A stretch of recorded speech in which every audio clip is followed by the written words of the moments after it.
Pra pretendimi është se ne nuk kemi vërtetuar lidhjen midis krimeve dhe zëmbrotjes dhe Zotit Selimi. Përgjigjja jonë për këtë pikë të dytë përmban dy aspekte. Njëra është se nuk ka kriter apo kusht ligjor për neve që të vërtetojmë ekzistencën apo lidhjen midis krimeve dhe Zotit Selimi apo të akuzuarve të tjerë, jo në këtë fazë dhe në fakt as në një fazë tjetër të këtij procesi. Së dyti, si pasojë, ne sigurisht që nuk jemi përpjekur të bëjmë asgjë të tillë konkretisht para që të vërtetojmë një lidhje midis krimeve dhe Zotit Selimi. Ajo që ne kemi bërë është që kemi paraqitur informacione dhe prova lidhur me dëmin që kanë mësuar viktimet.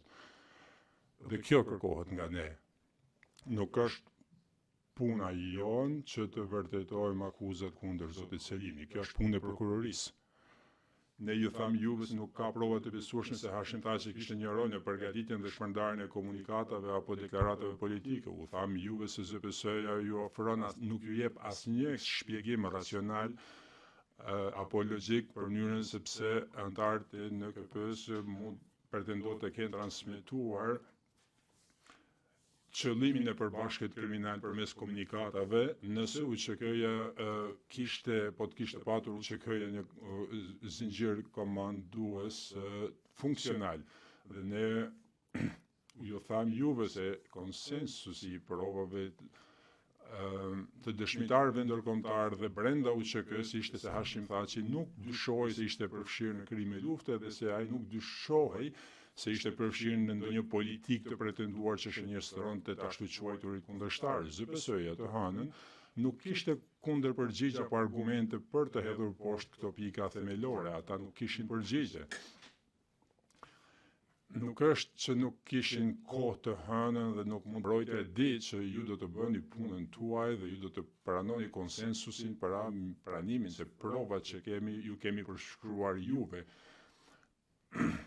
Në fakt është prokuroria ajo që nuk dëshiron që ju të bëni punën tuaj. Ata duan që ju të bëni punën e atyre. Ata duan që ju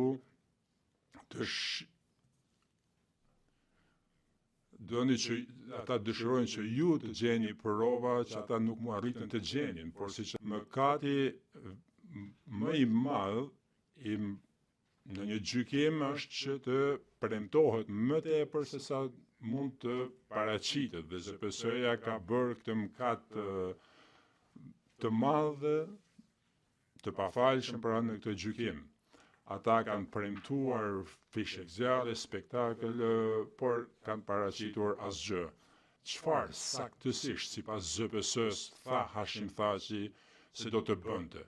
Çfarë saktësisht sipas ZPS-s bëri Hashim Thaçi për të zbatuar apo vënë në jetë atë që ai tha? ZPS-ja nuk kishte përgjigje. Kjo ishte premtime të boshe të tepërta të cilat nuk do të ndiqeshin me fakte.